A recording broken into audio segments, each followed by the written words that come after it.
Negotiate. I just say here the deal is only done when it's done, and this is very, very true.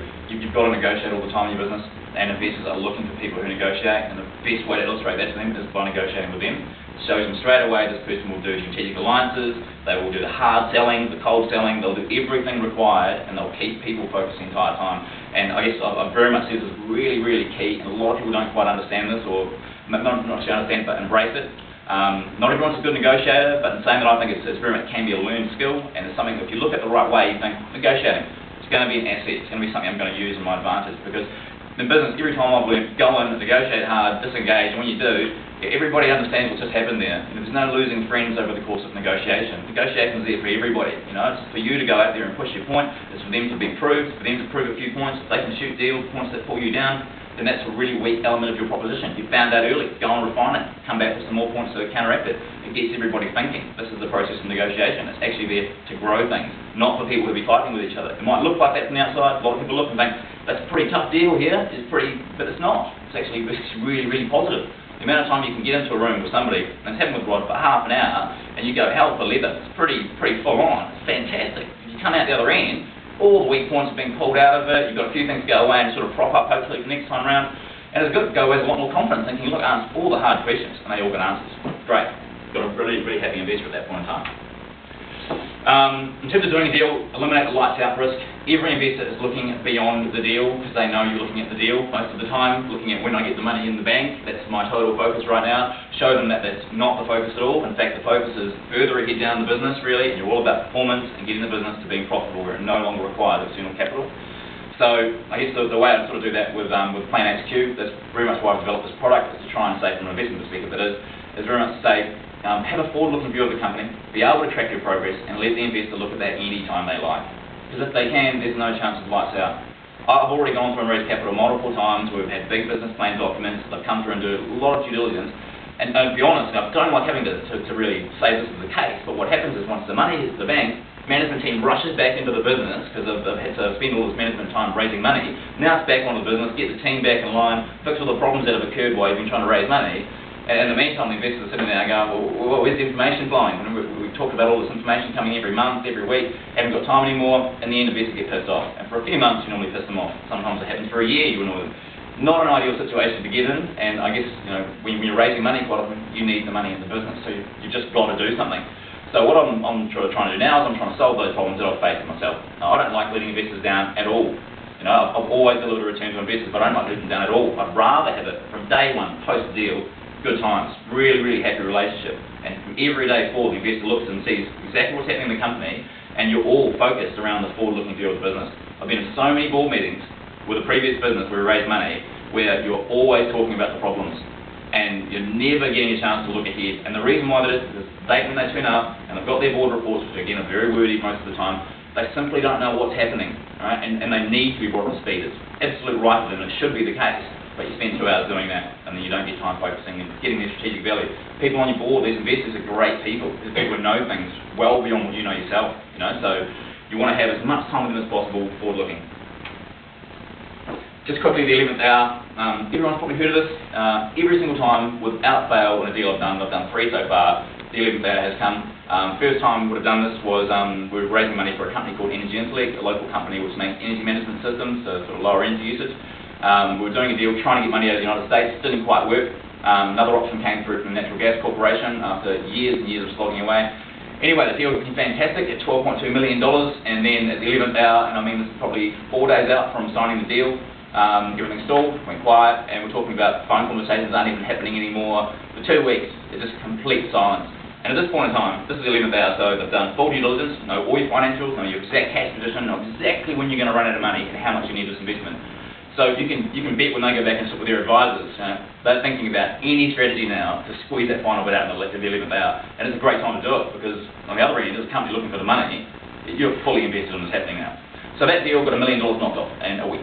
Right, and that's a $12 million deal. That's a lot of money. So it's about an 8% drop in the total money that came into that business. So great deal in the end, really successful. $11.2 million, including a customer deal across the Tasman. Really, really great deal. But that 11th hour popped up, and when it did, it was very frightening. And people were not getting sleep anymore, and families were getting pretty upset. It wasn't a very comfortable period. So What we didn't have at that point was leverage. We didn't have any leverage at that particular point in time. Tried our best. You know, we've been to the United States, secured a investment bank over there.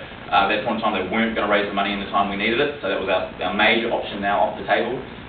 So that was it. We were left believing there was nothing, and as a result, you know, got an average deal. To contrast that quickly with PlanHQ, before I did the deal with Rod, I can't say everything that sort of happened, but I guess I was working on another channel, on another business opportunity, which I guess was in his space as well.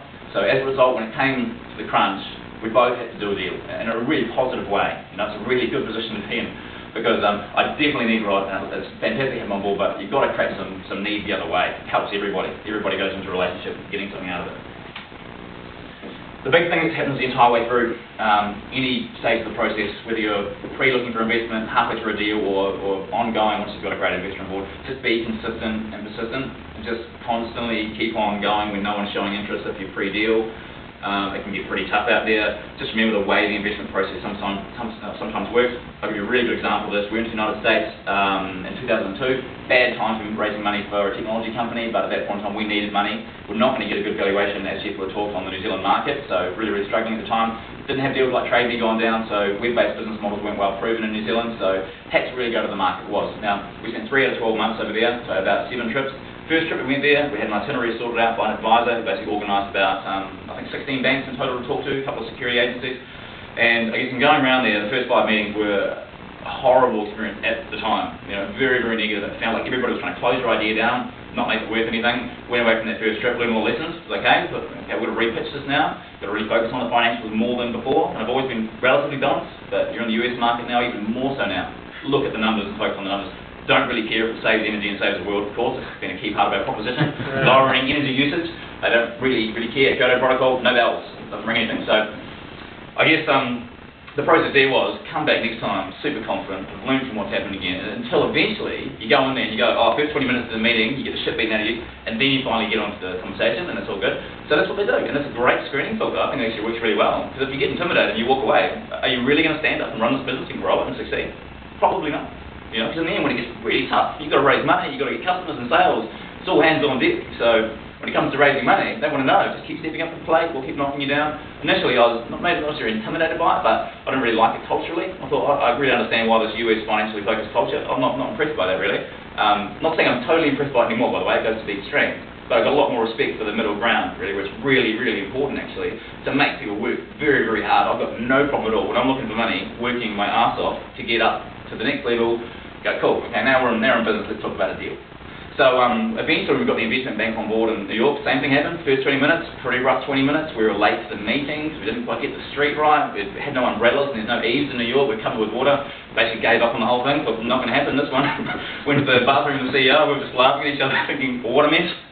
And then walked out, had the usual 20 minutes, we were pretty happy by that point, had nothing to lose obviously, since we sort of thought we'd blown it. And then after about 2 hours, they were on their Blackberries quietly but surely bringing people into the room, and we had like 9 investment banks in the room suddenly. Went quiet after about 2 hours, really conversations, everything was moving, they understood the business model, totally bought into the whole thing. And then one of us quietly said, we want to be your investment bank. And at that point in time, have an advisor, by the way, don't do that on your own, because we're not like small children, but at this point in time you spent years building this, you're pretty excited to hear that you've got a bank on board.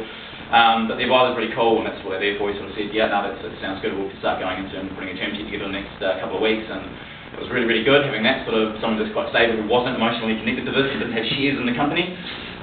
Walked out of there obviously and put our fists up on the lift, and we were wrapped, really excited, and we had a great night. But I guess that entire time, just constantly being, consistent, the whole way through, just never giving up. Because never giving up is an attitude that will always win. I'm very much a believer now that entrepreneurs are entrepreneurs because they never give up, not because they're geniuses or anything else. That they may have great qualities sometimes, but in the end, I don't know. Everything I see is just persistence. Because I've had some good failure in my time. Probably lost about $180,000 of my own money at this point in time. A really unsuccessful product, really rock solid failure, I'd say. But I'm quite happy with that, really. Understood why it happened and have learned a lot from it as a result. And in terms of coming to investors now, having spent all my money and having a bit of a failure, I feel pretty resilient. I sort of like, if you're going to give up, I would have given up a couple of years ago. So investors can see that now. So I'd definitely incentivize having that attitude, because they are looking for people who just won't give up, at all.